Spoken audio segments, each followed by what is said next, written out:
Hello everyone, we just published REVEN 2.9. So in this video I want to talk about what this version brings, what changes we did to the product.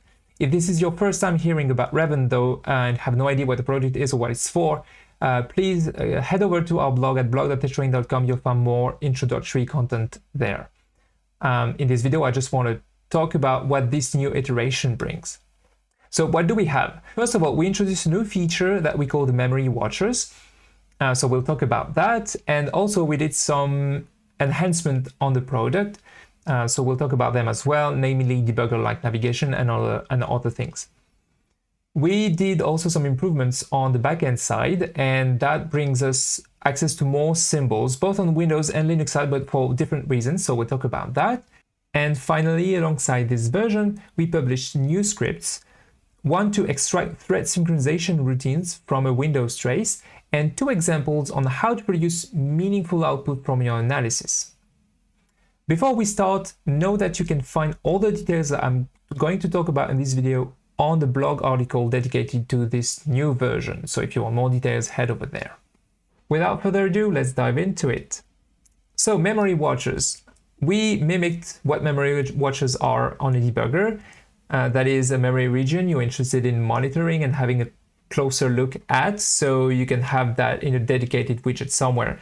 That's why we created this new widget here, and you can select a memory region that is interesting and create a watcher from there. So here, what I'm about to call is a string format time. So I'll just select the output region, which is not filled yet, and just watch memory there. So that's date format output.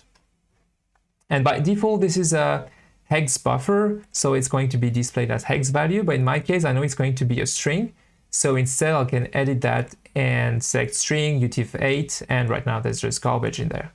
But if I start navigating through there, step over and call, and at the end what I have is indeed a string which contains a date. So from there it's super easy to get the output and see what's changed in everything that you want to monitor. About the format, we actually made sure that you can go quite far with specifying what you want to see. So either a buffer of values or a string, or just an integer. In that case, let's look at the first byte like that. So this is value 0. You can also, if you want to, I think 9 is going to be a good output. Yeah, like you can offset even by bits. So in that case, I can say, yeah, start this whole byte, but at an offset of 1 bit.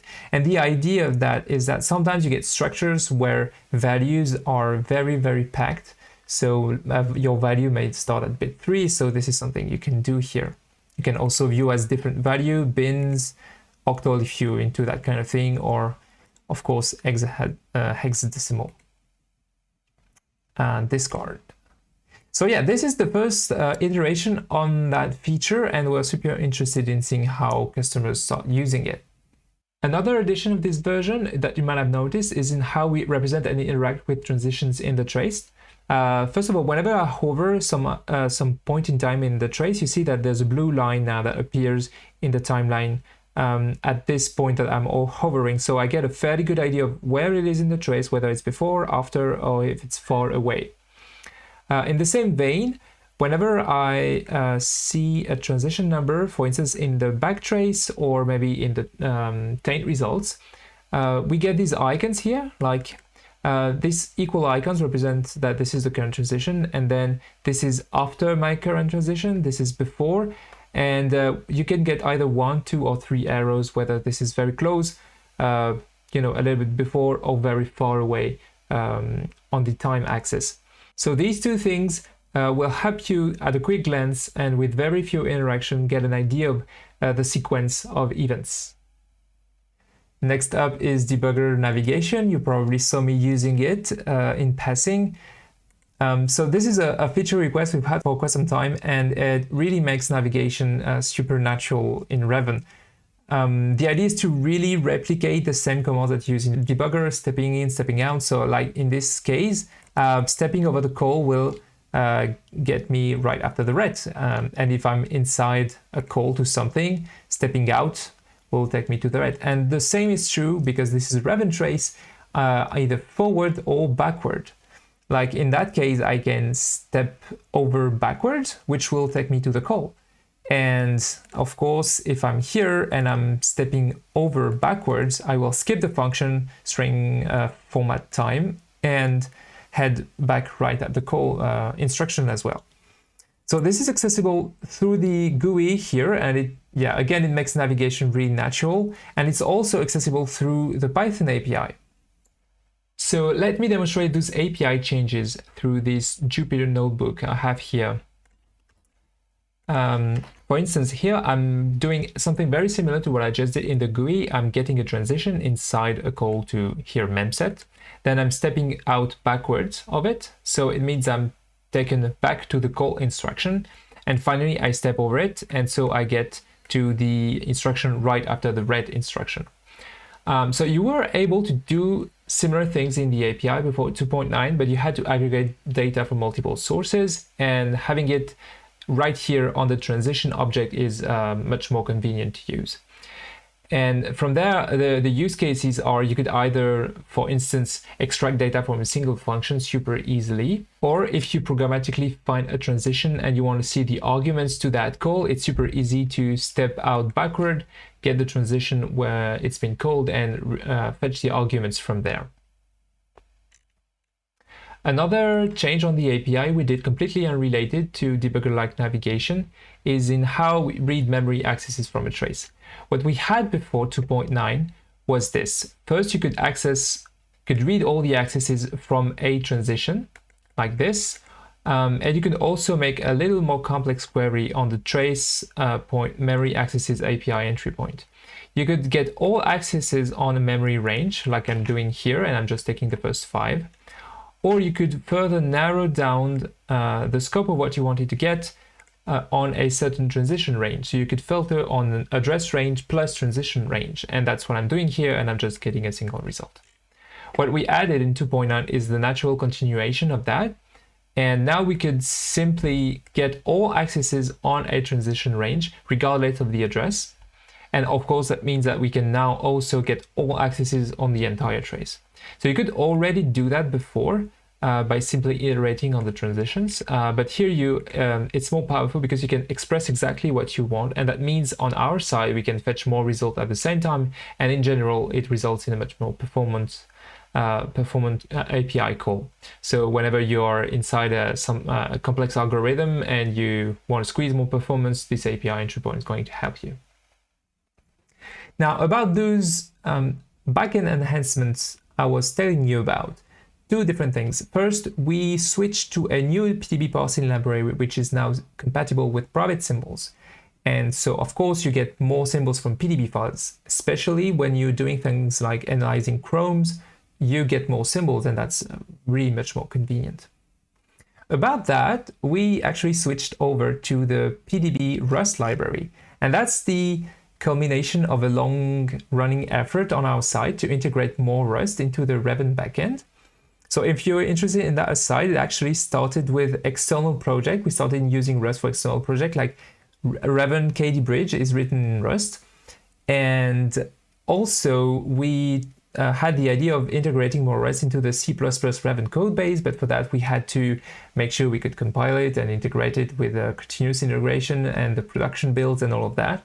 And this is the culmination of that effort, and this is actually the first time we publish a version that is using Rust code, and hopefully more crates will be used in the future. We use the CXX crate for integrating between the two, and there's probably a whole blog article worth of information that we learned during the process of this integration. But yeah, we found that there are lots of very high quality crates ready to be used for us. So again, hopefully we'll see more of that in the future. But yeah, just a dev news aside here. So that's one thing, we can have more symbols on Windows. The second backend enhancement is about symbol support for Linux. You're not unaware that we started supporting Linux officially for the professional edition in version 2.8.2. But one thing that was still missing is how to automatically fetch the symbols, the symbol files from your virtual machine exactly for your scenario. This is a process that is automatic on Windows because we automatically fetch the PDBs for your files. but we didn't have something like that for Linux. So we published a script that allows you to do that by hand, but now we integrated that feature directly within REVEN. So that's what I have here. I have a Linux trace that I just made, and automatically I have all the symbols here for the cat program, for instance. We see we do have the main here. This works on the virtual machine that we publish on the website. And because for these, we already downloaded all the symbol packages for all the binaries that are installed on the virtual machine. And automatically, when you replay your trace in the OSSI thing here, we will have the lightfile system operation that will also fetch all the debug files that are present on the virtual machine at that time for the binaries that were executed, and then REVEN is capable of fetching those files at the proper location. We support all the 4 locations that GDB is compatible with, so if you can access your binary symbols on the virtual machine through GDB, then REVEN will be able to fetch them as well for your trace.